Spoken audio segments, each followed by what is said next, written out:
Well, Shalom Hadavarniks. Welcome to Hadavar Messianic Ministries and our School of Biblical and Jewish Studies. We're studying the prophet Ezekiel, and this is the 2022 edition of the class. And we've come to session 15 at this time, and session 15 begins in chapter 16 and verse 8. So let's review where we were last session. Now, last session we were in chapter 14. And in chapter 14, it became apparent that the inhabitants of Jerusalem had taken on a merit mindset. Apparently, they thought that God would spare the city because of the merit of the few righteous people that were living in the city, Jeremiah being one of those, and those who followed him. Well, that was wrong. That whole merit mindset is incorrect. Human merit is not so great that it can slop over and save other people. And so Jerusalem did go down. Unfortunately, this merit mindset has slowly infiltrated Rabbinic Judaism, and you see a lot of it in Rabbinic Judaism today. For example, Sanhedrin 11:1. And they selected Yehoshua, the high priest, thinking that his merit was so great that it would save them also. And this is in the context from the king's judgment, from the king's wrath. Well, there's only one person whose merit is adequate enough to save people, and that's the merit of Yeshua HaMashiach. We get, when we're placed in Messiah, his righteousness is applied to our account personally, and he's the only one we can trust for great merit. And God said this to Ezekiel. That's what he told Ezekiel in verse 20. He said, Ezekiel, even if Noah and Daniel and Job were in the city, these three men could only save themselves when I send my four severe judgments of sword, famine, wild beasts, and plague upon the city. They could only save themselves, not even their own family. Well, then in verse 23, God told Ezekiel that there will be a remnant that comes to Babylon from Jerusalem after Jerusalem falls, and then you will witness their conduct and their actions. And when you witness that, they will in essence comfort you, because you'll see that their conduct and actions were all unrighteous and ungodly and sinful, and so you will know that I have not done in vain whatever I did to it, whatever I did to the city, God did not destroy the city because he's vengeful, because he's mean, because he's brutal, because he's just loves to hurt people. Our God isn't that way. He destroyed the city based on his character. His character is righteousness and justice, the foundation of his throne, loving kindness and truth going before him. So he brought judgment on the city consistent with these principles of his goodness. God is good.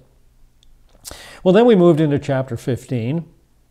And in chapter 15, we began to discuss the usefulness of the wild vine. The first question was, is it good to be used for fruit? Can you get fruit off the wild vine? No, it's useless for agricultural purposes. You get very little, if no, fruit from a wild vine. Well then, is it good enough to make something out of its wood? Could you make a useful article out of its wood? No, the wood is too weak and too fragile. Well, could you even make a peg out of it? Now, a peg is a rather important item in this culture because the peg was pounded into a firm space, and here there's some pegs pounded into the tent poles. And what do you see on the tent poles? You see the valuables of the family hanging from the peg on the tent pole. Why? Because this is the safest place in the tent. And so the peg was rather valuable because now it provided you a place to secure your valuables. But no, the wood of the vine is not even good for that. So what is the vine good for? It's good for fuel for the fire. And that's what God said. Jerusalem is like a useless vine. It is fuel for the fire. Then we moved into chapter 16. And here we took a jump in time frames. In verse 2 of chapter 16, we were in the present, Ezekiel's present time. And then we jumped in verse 3 to the distant past, and we began to look at the history of the nation of Israel. And here's a chronological outline of chapter 16 as we go through that history. In verses 1 and 2, the allegory was introduced. In verses 3 through 5, we looked at the pre-patriarchal period. In verse 6 was a glance at the patriarchal period. Verse 7 covered the time frame of Joseph through Moses. This is basically the time of slavery in Egypt. That's where we are right now. We finished up last time at verse 7. We'll pick it up this week at chapter 16, 8 through 14, with the Exodus through Solomon. And then in verses 15 through 19, we'll take a look at the divided kingdom. Verses 20 through 34, we're right back in the present time again with Ezekiel. In 35 through 52, we jump to the near future, the Babylonian destruction in 586 BC. And then in 53 through 63, we get a number of verses that give us a glance at the Messianic kingdom. So that's where we're going. So last week we saw that Israel's birth was in Canaan, and this is the approximate area of Canaan. And the city of Jerusalem is mentioned, and it's right in the middle of Canaan. So that shows us that Jerusalem was originally a Canaanite city. Originally, it was a Canaanite city. It was not an Arab city. It's not a Palestinian city. It was a Canaanite city when the Jewish people conquered it. And then Abraham received the boundaries of the promised land. God told him the general boundaries of the promised land. Again, here's Jerusalem. The southern boundary is the river of Egypt, which extends from the Mediterranean down to the Gulf of Eilat. That's the basic border there, the river of Egypt. That's the southern border. The northern border is the river Euphrates. So this is the general area of the promised land. More specific boundaries will be supplied in later sections of Scripture, progressive revelation. But God also explained and named, I should say, the tribes that were living in the land when it will be conquered: the Kenite, the Kezanite, the Cadmonite, the Hittite, the Perizzite, the Rephaim, the Amorite, the Canaanite, the Girgashite, and the Jebusite. Those are the tribes that will be removed from the land to make room for God's chosen people, the Jewish people. We also learned that Abraham was born in Ur of the Chaldees, and this is the Euphrates River Valley. And so God appeared to him in Ur of the Chaldees and told him to get from your father's house and go to a land that I'm going to show you. So Abraham left Ur of the Chaldees. He traveled north to Haran with his father. There in Haran, his father died. They sojourned there for a short time. We don't know exactly how long. But Terah died, and then Abraham continued the journey south over the top there of the Fertile Crescent down to the promised land of Canaan. In verse 6, the birth of Israel was illustrated through a young girl, a baby girl who was born and rejected, cast out into the woods,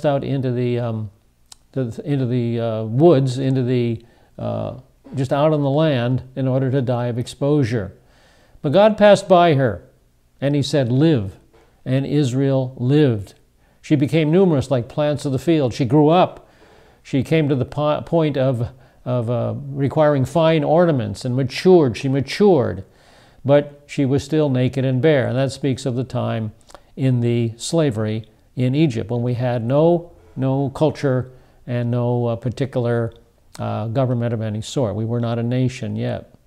Well, that brings us to the new material now. And at this point, we come to the second passing by in verse 8. Ezekiel 16:8. Then I passed by you. Yes, this is the second time. And I saw you, and behold, you were at the time for love. You see, the young girl has matured. So I spread my skirt over you and covered your nakedness. I also swore to you and entered into a covenant with you, so that you became mine, declares the Lord God. So the Exodus has arrived. And so God looked upon Israel, looked upon the girl. He took notice of the girl, of the nation, in a unique way. Verses 24 through 25 of Exodus chapter 2. So God heard their groaning, and God remembered his covenant with Abraham, Isaac, and Yaakov. And God saw that the sons of Israel, and God took notice of them. Now, when Scripture says God noticed or God remembered, it doesn't mean he was ignorant. He didn't forget. He didn't turn his back on something, or in this case, on Israel. This is simply a figure of speech stating that God now chooses to act on Israel's behalf and bring her out of the slavery in Egypt. And she is described as, behold, your time is a time of love. Now, there's 3 Hebrew words that can be translated love. The first Hebrew word is ahava. The Greek equivalent is agape, and that word, both of those words mean love of the will. The second Hebrew word is rhea, and the Greek equivalent is philos, and this speaks of friendship, in the sense of friendship. And then there's the third word. The third Hebrew word is dod, and the Greek equivalent is eros, and this means conjugal or sexual love, and that's the word used here in the text. This is a very intimate relationship. And so she's ready for conjugal or sexual love. She's ready to be married. And so God says, I spread my skirt over you and covered your nakedness. This is the act of espousal and marriage in ancient Israel. For example, Ruth 3:9. He, Boaz, said, who are you? And she answered, I am Ruth, your maid. So spread your covering over your maid, for you are my close relative. So she's asking Boaz to marry her. And he's the next in kin, so she believes he's the next in kin, and so she believes he's the next eligible one to marry her and fulfill the requirements of the Mosaic covenant. And so God does mention a covenant. He says, I entered into a covenant with you, and that covenant is the Mosaic covenant in Exodus 24:8. So Moses took the blood and sprinkled it on the people and said, behold, the blood of the covenant, which the Lord has made with you in accordance with all these words. And then the Lord your God made a covenant with us at Horeb in Deuteronomy 5:2. So this covenant was made at Mount Sinai. Mount Sinai is in the Horeb mountain range. And here's a drawing of Mount Sinai. I like this drawing. There in the background you can see the tabernacle with the Shekinah glory hovering over it, and the white tents of Israel, the white tents of the Levites, I should say, surrounding it, and then the blue tents of Israel in the foreground. So I think that's a pretty neat picture myself of Mount Sinai. Now, the location of Mount Sinai and the route of the Exodus are both debated items. Now, I prefer the traditional route down the western side of the Sinai Peninsula to the traditional location of Mount Sinai. That's not set in stone, because there are a number of other scholars who feel Mount Sinai might be elsewhere. So here are the other options. Jebel Helal in the north, Jebel Helal, the mountain of Helal in the north. Then down in the south, we have Jebel Sirbal, and also in the south, Ras Es Safsafe, and then again in the south, Jebel Musa, which is our traditional location of Mount Sinai. One man even thinks that Mount Sinai is in the Saudi Arabian peninsula, Jebel al-Lawz, and recently another scholar said it is Mount Karkom up in the northeastern side of the Sinai Peninsula. So those are all the options. I prefer Jebel Musa, and I'll stick with Jebel Musa until more data comes out that confirms clearly some other location. So here's a picture of the traditional Mount Sinai, Jebel Musa, the mountain of Moses. Here it is from another angle. These are a few different angles of Mount Sinai. Here you can see pilgrims ascending the mountain to go to the top. And this is a view from the top. This is the Horeb mountain range. Pretty rugged mountain range, isn't it? And off in the distance, again, you can see the Horeb mountain range and the kind of territory that's in the southern Sinai Peninsula. Pretty barren stuff. And this, again, we're at the base of traditional Mount Sinai, and this is St. Catherine's Monastery.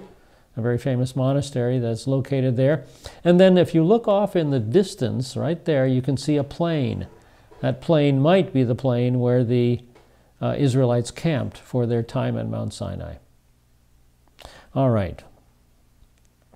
So now we come to, okay, so let's see here.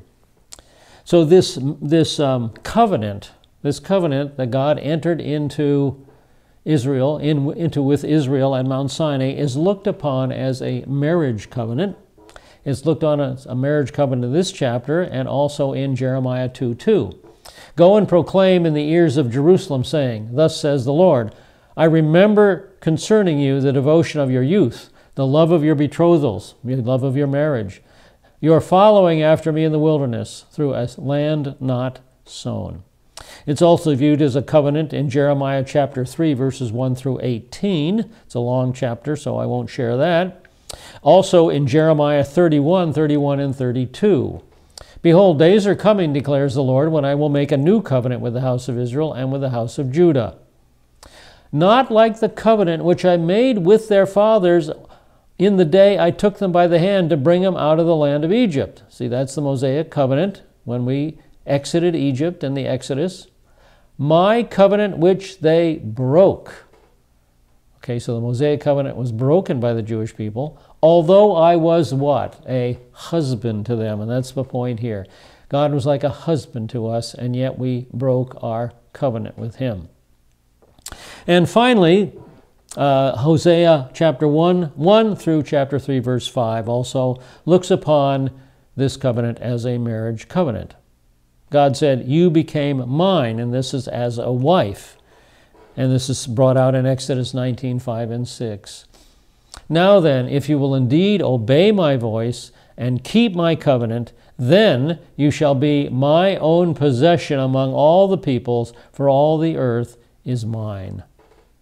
And you shall be to me a kingdom of priests and a holy nation. These are the words that you shall speak to the sons of Israel. So the relationship between God and Israel is portrayed as a marriage. I have a question for you. What other relationship in Scripture is likewise portrayed as a marriage? What other relationship has the same kind of qualities? Well, I'm sure you know. It's found in Ephesians 5, 28 through 32.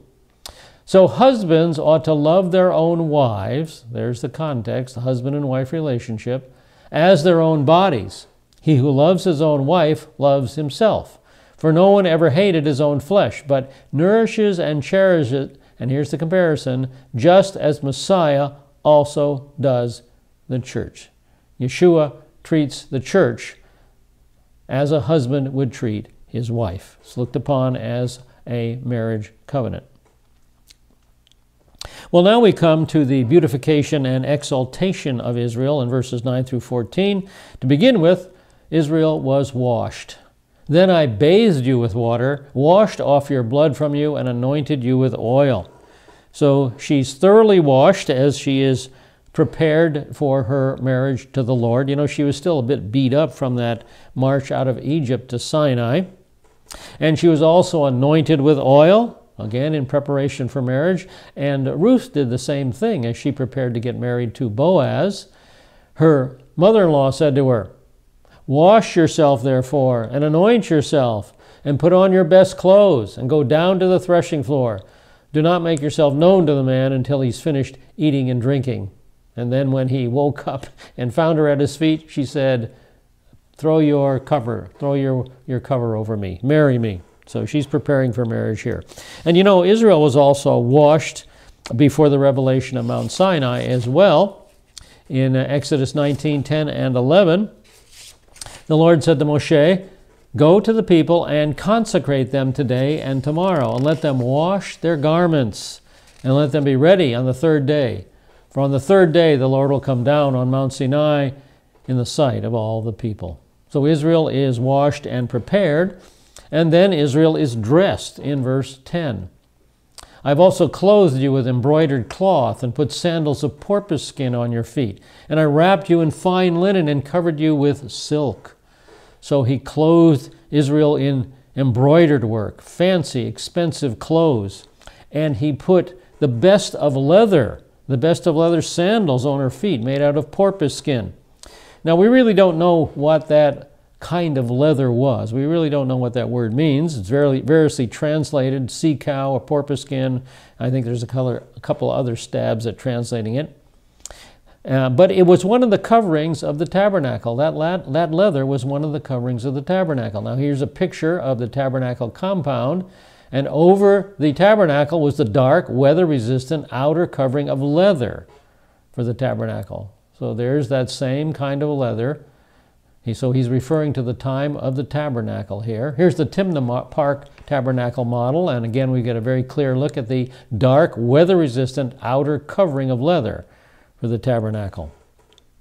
And so there's association here with Israel and the tabernacle. This is the time of building the tabernacle. And God says, I girded you with fine linen. The word is also used throughout the description of the tabernacle as well. Exodus 25, 1 through 5. Then the Lord spoke to Moshe, saying, tell the sons of Israel to raise a contribution for me. From every man whose heart moves him, you shall raise my contribution. This is the contribution which you are to raise from them: gold, silver, bronze, blue, purple, and scarlet material, fine linen, goat hair, ram skins dyed red, porpoise skins, acacia wood. So we have strong connotations of the tabernacle in this time frame. God says, I covered you with silk. In the Targumim, the rabbis say that it refers to priestly clothes. So these are the costliest of materials. These are materials fit for a princess, So the materials used in the tabernacle were also the very best that Israel had to offer. That's the connection there. And then marriage gifts of jewelry is described in verses 11 and 12. I adorned you with ornaments, put bracelets on your hands, and a necklace around your neck. I also put a ring on your nose, earrings in your ears, and a beautiful crown on your head. So he decked Israel out with ornaments. And the rabbis also assigned a meaning to most of them. I put bracelets on your hands. The Targumim indicates that this is the 2 tablets of the law. I guess because we have 2 hands and 2 arms, so 2 tablets. Then a chain on your neck, and they don't have any association that I know of there. A ring in your nose. The Targumim makes this the Ark of the Covenant. I think that's rather imaginative, to have a ring in your nose, portray the Ark of the Covenant. I wonder what their thinking is there. And then earrings in your ears. Again in the Targumim, this speaks of the glory cloud. And a beautiful crown on your head. And finally in the Targumim, this speaks of the guiding angel that led us through the wilderness. So here, the picture is that of a princess getting dressed in all her wedding clothes as she's about to marry her king. So God gave these marriage gifts or bridal jewelry to Israel. And this is what Abraham's servant did when he was seeking a bride for Isaac. This is very much part of the Middle Eastern custom. Genesis 24:47. Then I asked her and said, whose daughter are you? And she said, the daughter of Bethuel, Nahor's son, who Milcah bore to him. And I put a ring in her nose and bracelets on her wrists. Also Hosea 2:13. Hosea 2:13. So Israel is married to the Lord. And then comes Israel's period of exaltation. And this time of exaltation came during the rulership of David and Solomon. 1 Kings 10, yes, verses 1 through 29, are account of the visit of the queen of Sheba to Israel. And so her wealth is described, Israel's wealth is described in verse 13. Thus you were adorned with gold and silver, and your dress was fine linen, silk, and embroidered cloth. You ate fine flour, honey, and oil. So you were exceedingly beautiful and advanced to royalty. So Israel is being exalted. So she was decked in gold and silver. That speaks of financial prosperity. Her raiment, linen, silk, and embroidered work. That speaks of economic prosperity. What she ate, flour, honey, oil. This speaks of agricultural prosperity. And she was exceedingly beautiful. And here's a Yemenite bride, all set to get married, all decked out for her wedding as well. So the brides in ancient Israel probably look more like this than they do modern brides here in America. A Yemenite bride, exceedingly beautiful. Then in verse 14, her reputation is discussed. Then your fame went forth among the nations on account of your beauty, for it was perfect because of my splendor which I bestowed on you. All right, her renown, Israel's renown, went forth among the nations. 1 Kings 4, 30 and 31. Solomon's wisdom surpassed the wisdom of all the sons of the east and all the wisdom of Egypt, for he was wiser than all men, than Ethan the Ezrahite, Heman, Calcol, and Darda, the sons of Mahol, and his fame was known in all the surrounding nations.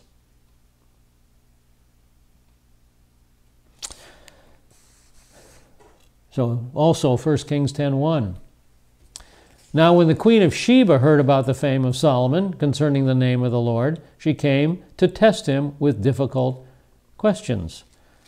Now on our map here we have Jerusalem and Solomon's home, Solomon's, what's the word I'm looking for? His palace. Solomon's palace in Jerusalem. That's at the top part of the map. And you follow that red line down to the lower end of the map, and that's Sheba. That's where the Queen of Sheba came from. So she had a long trek northward through pretty barren territory to come and meet Solomon. But it was worth it. His fame was even greater than she expected. It was perfect. And it was given to Israel through God. God says, my majesty which I put upon you. God did this for Israel.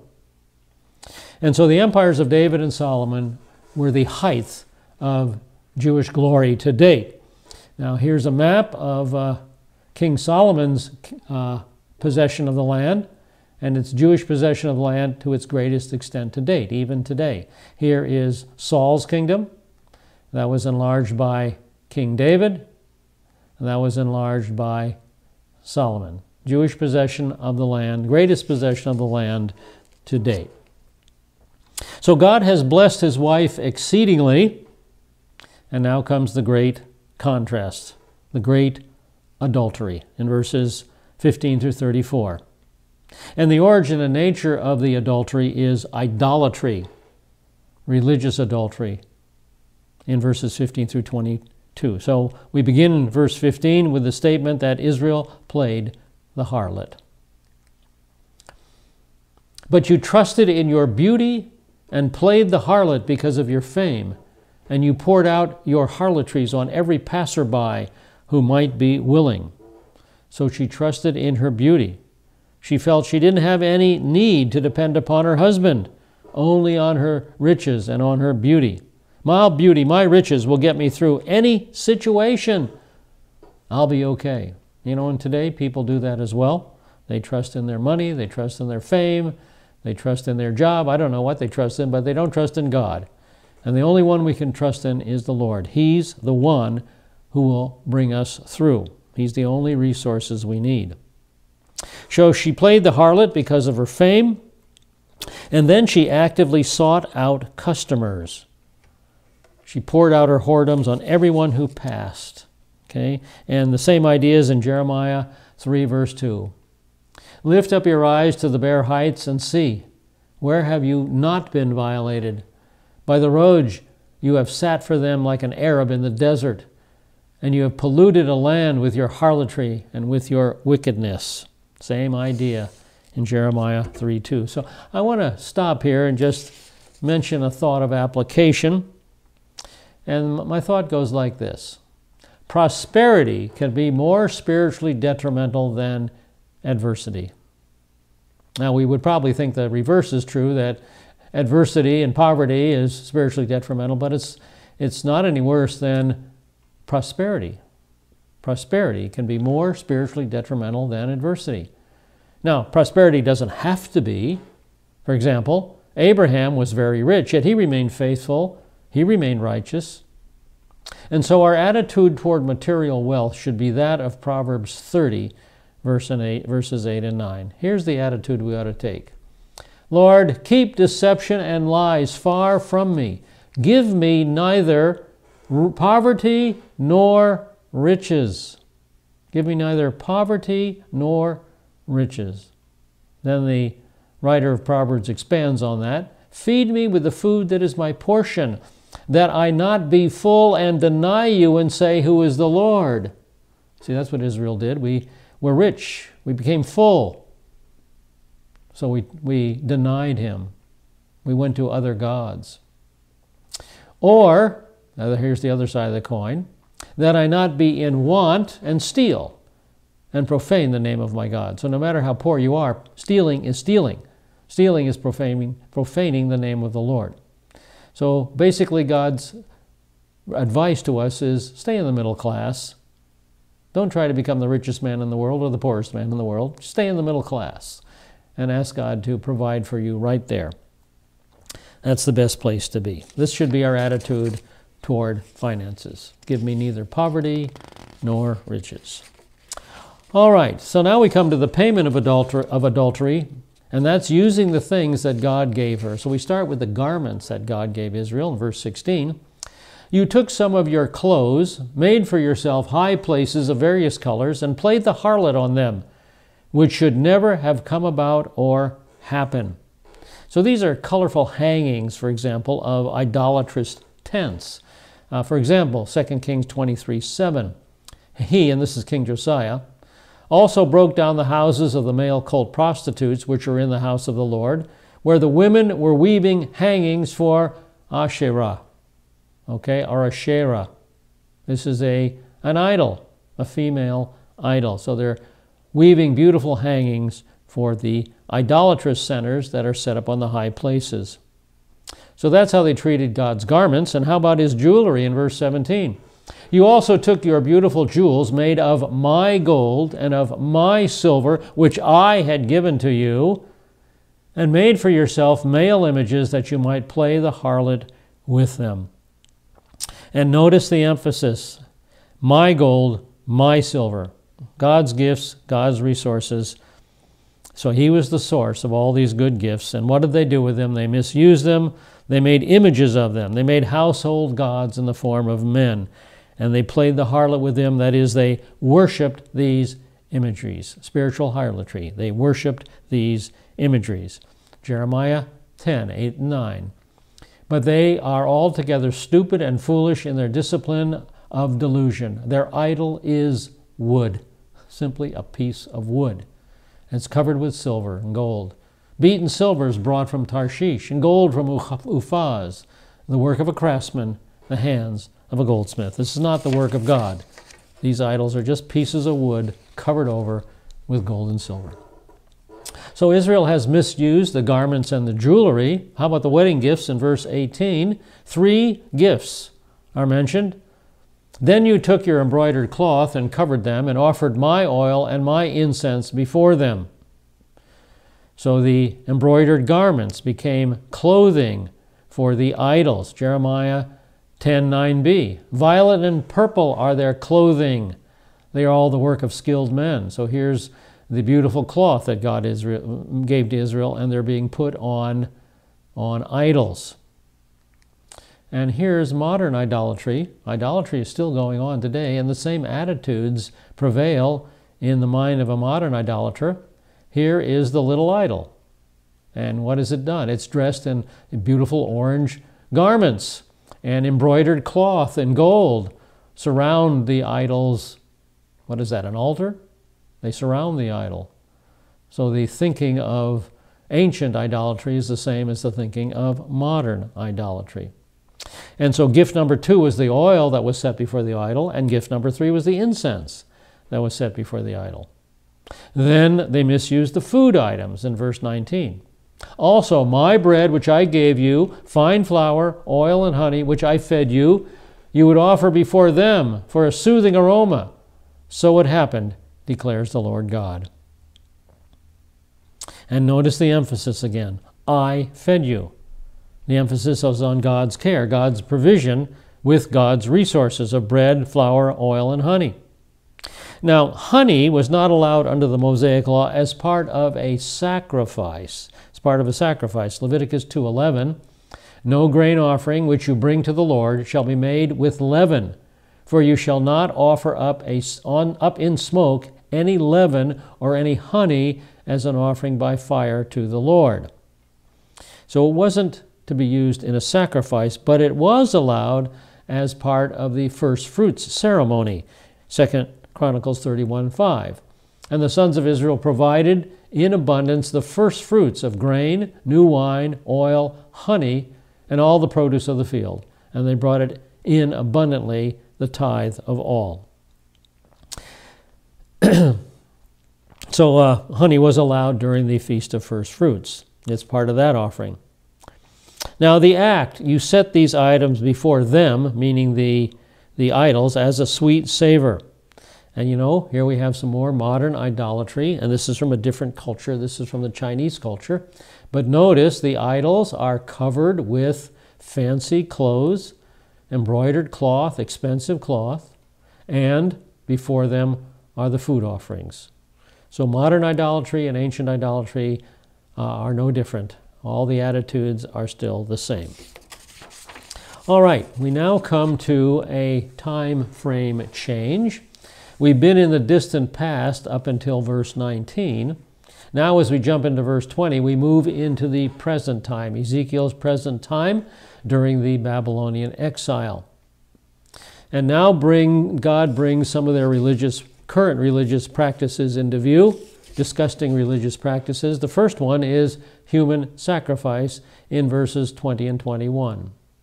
Moreover, you took your sons and daughters whom you had borne to me and sacrificed them to idols to be devoured. Were your harlotries so small a matter? You slaughtered my children and offered them up to idols by causing them to pass through the fire. So they took their children, God says, who you had borne unto me. They were to be raised as godly seed. That was Israel's responsibility, to raise godly children. Deuteronomy 6:4-7. Hear, O Israel, the Lord is our God, the Lord is one. You shall love the Lord your God with all your heart and with all your soul and with all your might. And these words which I am commanding you today shall be on your heart. And you shall teach them diligently to your sons, and shall talk of them when you sit in your house, and when you walk by the way, and when you lie down, and when you rise up. So God wanted Israel to raise godly seed. I think that's something we should apply to our own lives today. God's attitude toward his people in ancient times was to raise godly seed. And I think his attitude toward us today as well is to raise godly seed. Raise our kids loving Yeshua HaMashiach and loving the Lord and walking with him and following him. I don't think he's changed his mind in any way. I think that's still God's desire. Instead, he says to Israel, you've sacrificed unto them to be devoured. They were human sacrifices to Moloch. And this was forbidden. Leviticus 18:21, specifically forbidden.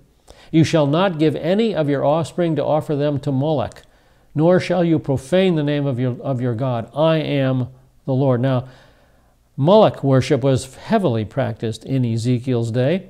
Here's some verses if you want to dig into it a little deeper.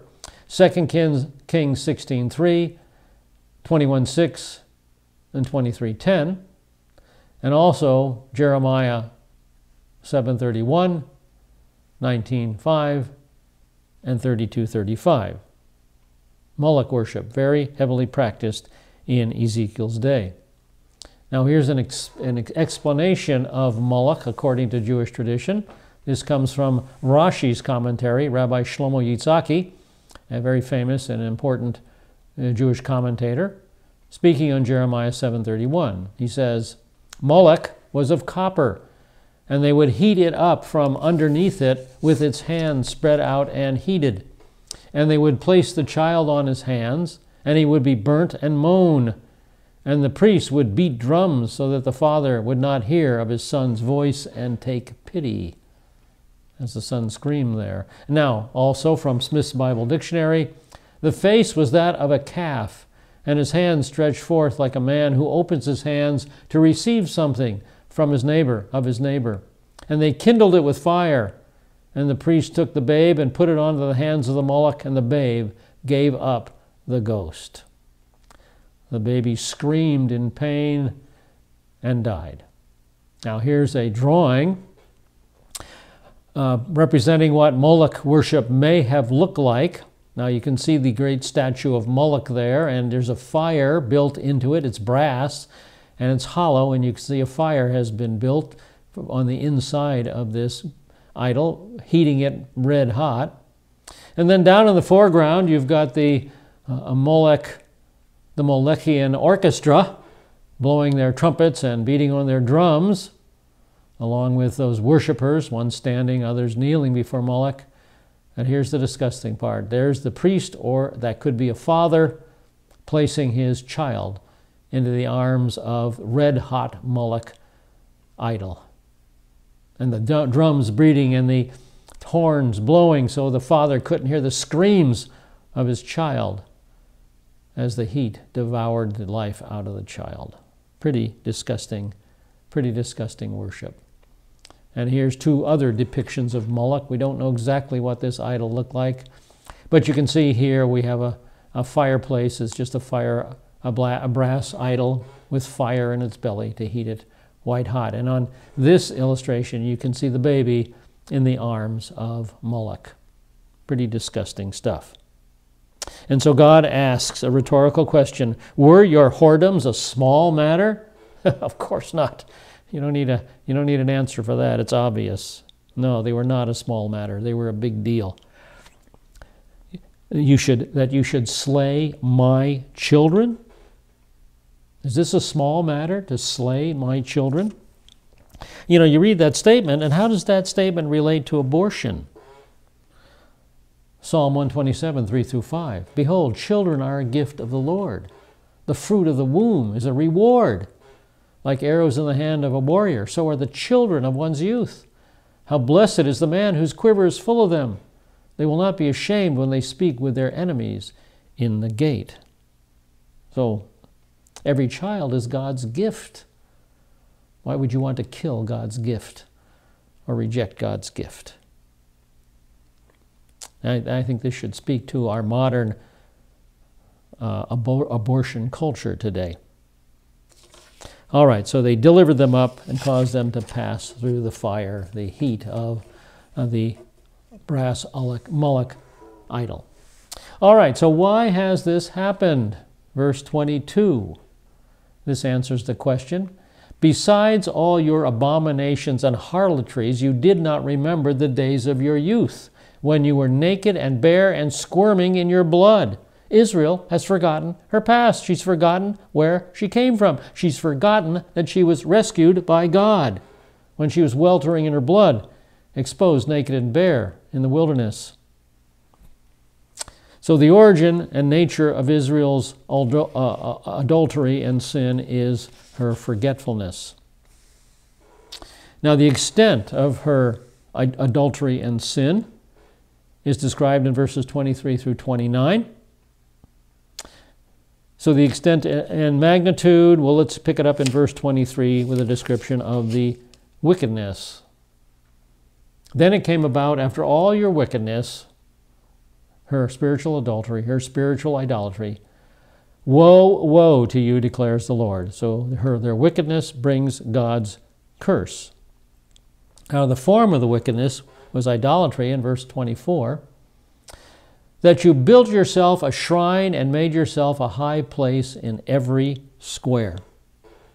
So apparently the people in Judah and Jerusalem were involved in building little shrines everywhere. Small shrines to foreign gods, and apparently they placed them on every street. Now the statement here could refer to the rooftops or high places or the end of every street, every cul-de-sac, every dead end, every street. But the idea here is that everyone was involved. Everyone is involved. The nation has become characterized by idolatry rather than characterized by obedience to God. There's only a tiny, tiny remnant that's not participating in all of this. And then the adultery is described in verse 25. You built yourself a high place at the top of every street and made your beauty abominable, and you spread your legs to every passerby to multiply your harlotry. So again, every street had a place of idol worship. And she used her beauty to attract her lovers back in verse 14. And then comes the statement, you've opened your feet to everyone that's passed by. This is a euphemism for self-exposure. And so you multiplied your whoredom. In other words, the point is Israel aggressively practiced idolatry. She aggressively practiced idolatry, which led to political alliances in verses 26 through 29. And then God mentions three nations with whose gods she added to her pantheon. And nation number one is Egypt. So the adultery with Egypt is in verse 26. She also played the harlot with the Egyptians, your lustful neighbors, and multiplied your harlotry to make me angry. Now the Egyptians were very religious. They worshipped 120 different gods and goddesses. Here are 5 of them. Thoth, the god of writing and science. Horus, the god of the sky. The Apis bull, this was a major Egyptian idol, and it's thought that an Apis bull may have been the golden calf that Israel worshipped after coming out of Egypt, the Apis bull. And then Ammon, the god Ammon in the form of a ram. And here is Ra, the sun god, 5 gods. She participated in excessive sensuality with her neighbors, the Egyptians. And so she multiplied her whoredom through religious idolatry. And the purpose was to make me angry, to provoke me to anger. So Israel is in a self-generated, deliberate cycle of disobedience. Idolatry leads to political alliances, and political alliances lead to more and more idolatry. And this is all done with an attitude of deliberate disobedience in order to anger God, in order to anger Him. So God's response is punishment in verse 27. Behold now, I have stretched out my hand against you and diminished your rations, and I delivered you up to the desire of those who hate you, the daughters of the Philistines, who are ashamed of your lewd conduct. So God has stretched His hand out over Israel in judgment, and He's diminished their rations, their food. Now Hosea 2:9 makes the same point. Therefore I will take back my grain at harvest time, and my new wine in its season, and I will also take away my wool and my flax given to cover your nakedness. So the point here is economic hardship, one of the disciplines of the covenant, one of the curses of the covenant. So that's the first discipline. The second punishment, delivered you into the will of them that hate you. In other words, her territory was lost. God reduced Israel's territory, and it was taken by the Philistines. The Philistines were allied with Egypt. But did you notice the end of that statement? They were ashamed of your lewd conduct. Very ironical, because the Philistines were extreme idolaters as well. And yet Israel made them look like amateurs. They were ashamed of the depth to which Israel had fallen in her idolatry. Now, an example of the loss of territory is 2 Chronicles 28:18. The Philistines also had invaded the cities of the lowland and of the Negev in Judah, and had taken Beit Shemesh, Ilon, Gederoth, and Soko with its villages, Timnah with its villages, and Gimzo with its villages, and they settled there. The curses of the covenant. Curse of the covenant. They began to lose the territory that God blessed them with. And now nation number 2 was Assyria in verse 28. Moreover, you played the harlot with the Assyrians because you were not satisfied. You played the harlot with them and they still were not satisfied. Okay, so Israel wanted more and more and more alliances, trusting alliances rather than God, committing spiritually adultery and idolatry rather than trusting in God. Never satisfied. And then God judged Israel by Assyria in 722. The very one she made alliances with judged her. Nation number 3 is Chaldea in verse 29. You also multiplied your harlotry with the land of the merchants, Chaldea, yet even with this you are not satisfied. So she's never learning the lesson. She's never learning the lesson to trust in God. So here's our chronological progression to date. The introduction to the allegory, the pre-patriarchal period, the patriarchal period, Joseph through Moses, Exodus through Solomon, the divided kingdom, and now Ezekiel's present time, and this is where we are at right now. We'll move on as we move through the study into the near future, and then we'll get a glimpse of the Messianic kingdom. But right now, I want to look at the principles, a couple of principles that affect Israel. I have 10 minutes to do it, so let's see if I can get this in. The first principle is Jewish ownership of the land is unconditional, based on the Abrahamic covenant. We have been given the land, and that will never be revoked. The gifts of God are irrevocable, says Paul in the book of Romans. So ownership of the land is unconditional. However, enjoyment of the land blessing, enjoyment of the land promise is contingent on obedience. Kind of like this. You buy a house. It's your house. You're living in it. You paid it all off. It's your house. And then you do something stupid and have to go before a judge, and the judge says, I'm going to put you in jail for a year. Okay, so you go to jail. Well, that house is still yours. It's still your house. But you can't enjoy the house because you're being disciplined in jail. And that's what's happening with Israel. They own the land. We've been given the land. But if we don't live in a righteous way, we will be disciplined and we won't be able to enjoy the land that we own. Now let's look at this principle, the principle of expansion for obedience and contraction for disobedience. Blessings for obedience, curses for disobedience.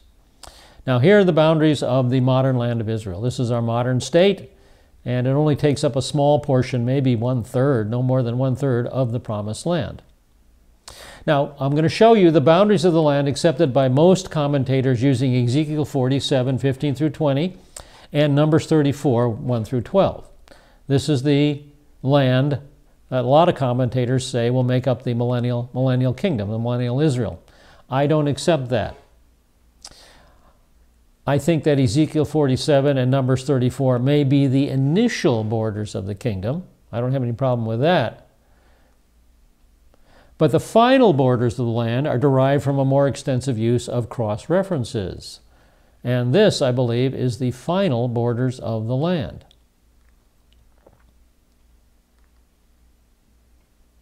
And so there'll be 2 expansions of the land, from modern Israel to stage 1, and then to stage 2, the complete borders of the land. So I believe the land will be expanded in the Messianic kingdom. It may start out where it is today. Remember, this is the principle of expansion for obedience and contraction for disobedience. Again, let's look at this idea of the principle of expansion for obedience. What does the Scripture say about this? Deuteronomy 12:20. When the Lord your God extends your border as He's promised you. This is a blessing for obedience. Deuteronomy 19:8. If the Lord your God enlarges your territory, just as He has sworn to your fathers, and gives you all the land which He promised you, but which He promised to give to your fathers, from the Wadi al-Arish, the river of Egypt, all the way to the Euphrates River, all the land. Deuteronomy 33:20, and God said, "Blessed is the one who enlarges Gad." This applies to the tribal level as well. Micah 7:11, this is the kingdom, Messianic kingdom, will be a day for building your walls. On that day, your boundary will be extended. So I believe we may start with, let me back up here a second, we may start with the boundaries that we have today, but I think those boundaries will be expanded as Israel grows during the Messianic kingdom until Israel possesses and occupies all the land promised by God. All right, let's move on to the principle of contraction for disobedience. 2 Kings 10, 31 and 32. But Jehu was not careful to walk in the law of the Lord, the God of Israel, with all his heart. He did not depart from the sins of Jeroboam. So Jehu is a wicked king in the northern kingdom, which he made Israel to sin. In those days, the Lord began to what? Cut off portions from Israel, reduce the land. And Deuteronomy 28 is a section on the curses of the covenant. We pick it up in verses 63 through 64. The curses of the covenant. It shall come about that as the Lord delighted over you to prosper you and multiply you, that's when we were obedient, we got blessings for obedience, so the Lord will delight over you to make you perish and destroy you, curses for disobedience. And you will be torn from the land where you are entering to possess us. And that is the situation of Israel up until 1948. For 2,000 years, we were torn from the land. That's the situation during the Babylonian exile, torn from the land for 70 years. Moreover, the Lord will scatter you among all peoples, from one end of the earth to the other end of the earth. Now, that's a worldwide scattering, so that speaks of the last 2,000 years. And there you shall serve other gods, wood and stone, which you and your fathers have not known. So we were slaves to other gods. Now, I've made a chart here of the possession of the land, and I hope this will kind of reinforce what we're talking about.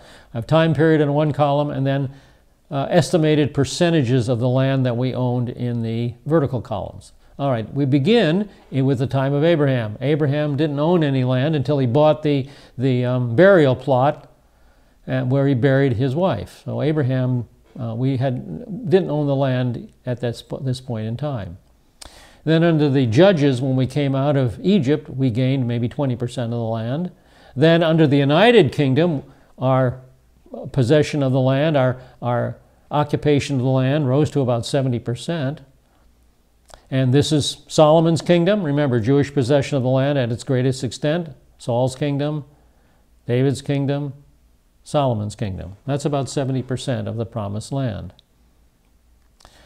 And then the kingdom was divided, and we began to lose territory. Under the Assyrians, we lost the northern kingdom, so we were cut down quite a bit. Under the Babylonians, we were again kicked out of the land for 70 years. Then we returned, and we began to gain back some of the land. Under the Hellenistic period, we gained back, maybe 40% of the land. And then the Romans came in the first century, and we lost a lot of territory. And finally, the Romans kicked us out of the land during the first deportation, the first worldwide dispersion. And we were dispersed for 2,000 years until we come to the modern possession of the land. What's happening today? Well, we were in the first worldwide exile for 2,000 years, the first worldwide diaspora. And then we began the first worldwide regathering, and we began to buy the land back a little bit at a time, buy our own land back.